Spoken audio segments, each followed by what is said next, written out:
Olá pessoal, meu nome é Flávio Furlan e hoje eu vou aplicar o TDD a um novo requisito no meu relatório de pedidos.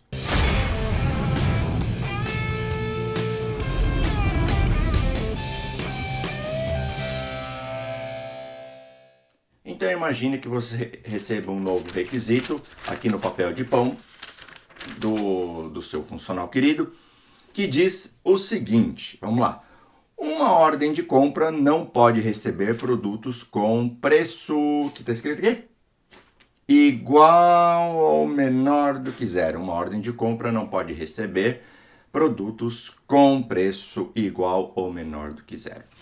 Esse é o novo requisito que você acabou de receber. E aí, como é que a gente vai aplicar o TDD nesse novo requisito? Vamos lá, a primeira coisa que você poderia pensar seria o seguinte.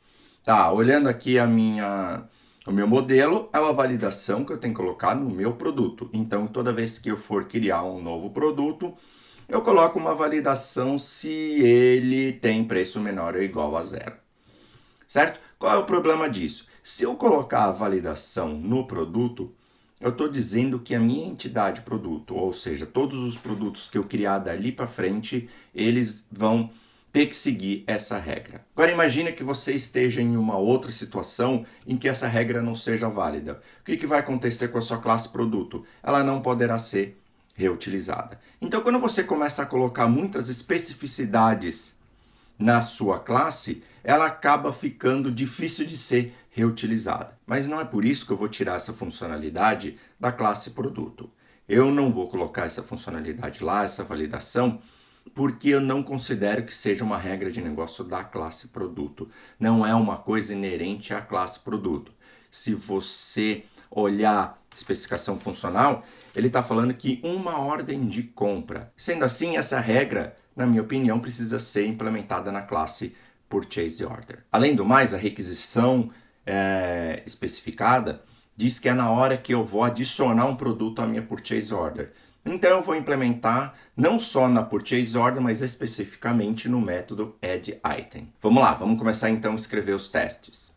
Então o que eu vou fazer aqui, eu vou começar então a fazer a implementação da minha classe, do meu testing.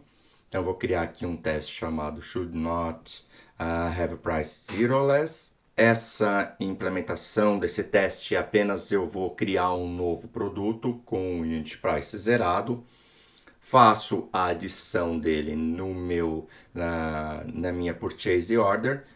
Aí o que eu faço? Eu faço o assert para saber se o esperado da PO, do total, seja zero, certo? Olha lá, ativo e executo os meus testes. Eita, não é que esse TDD é bom mesmo? Olha lá, já está até funcionando. Como assim o teste não está funcionando? Ou esse teste aqui está muito fraco e não está testando o que deveria, ou os famosos espíritos zombeteiros do ABAP estão atacando novamente. Ou são os mesmos espíritos que tomam conta da Amigo e da Miro. Sabe quando você está debugando e você tem certeza que ela está fazendo coisa por vontade própria? Então, mas eu não acho que aqui é o caso. Por quê? Porque eu não estou testando a validação do produto, eu estou testando sim a soma. Cuidado com esses tipos de testes. Quando você estiver fazendo testes unitários, tente sempre fazer testes diretos e tente evitar ao máximo os testes indiretos. Então, olha só o que aconteceu. Eu estou aqui não testando se há ou não validação do produto ser zerado ou não, ter o unit price zero ou menor do que zero. Eu simplesmente estou testando a soma. Então eu nunca vou saber se eu adicionei algum item ou se esse item não existe. Eu não consigo fazer um teste direto da validação. Então, o aconselho que eu dou é sempre tente evitar esse tipo de teste. Tente sempre fazer testes diretos ou testes que efetivamente testam a funcionalidade na qual você está procurando. Vamos lá, como é que eu posso corrigir então o nosso teste? Na implementação, no método addItem, eu vou fazer com que ele retorne uma exception no caso de preço com valor menor ou igual a zero. Então, ao invés de simplesmente fazer uma atribuição, então aqui eu vou fazer uma validação. Se ele tiver o preço maior ou igual a zero, olha lá, eu faço o append. Caso contrário, rise exception ccx price zero less.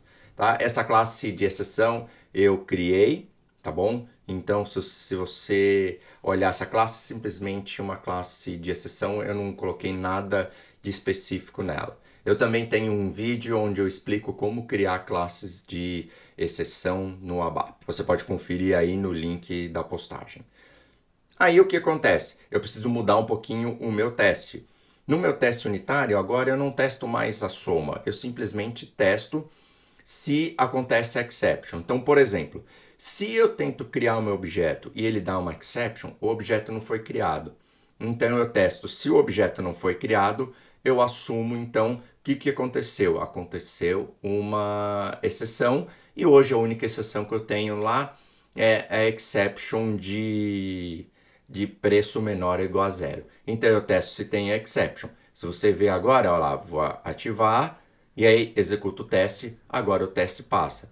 Mas ele passa e eu sei que ele realmente está fazendo o que ele deveria fazer. Ou seja, ele está testando efetivamente a nova funcionalidade que eu estou incluindo no meu programa. Olha lá, e assim eu usei o TDD para implementar uma nova funcionalidade. Então aqui vale sempre a regra. Toda vez que chegar uma nova funcionalidade, um novo requisito, um novo pedido do funcional, você sempre precisa primeiro escrever o teste para depois implementar essa funcionalidade. Eu não preciso ficar aqui falando das vantagens do TDD. Afinal de contas, eu fiz toda uma temporada só sobre TDD e você sabe exatamente o que eu penso disso.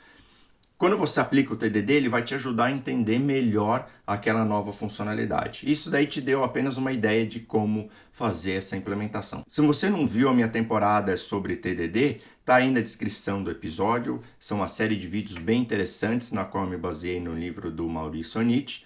Aplicando os exemplos que ele escreveu em Java, eu escrevi em ABAP, usando ABAP Unit. No meu próximo vídeo, eu vou implementar um novo requisito bem interessante. Ao invés de eu colocar esses dados, criar os produtos na mão dentro do meu programa, eu vou carregar esses produtos vindos de uma tabela do banco de dados, usando a orientação objeto 2.0. Um abraço para vocês e até lá!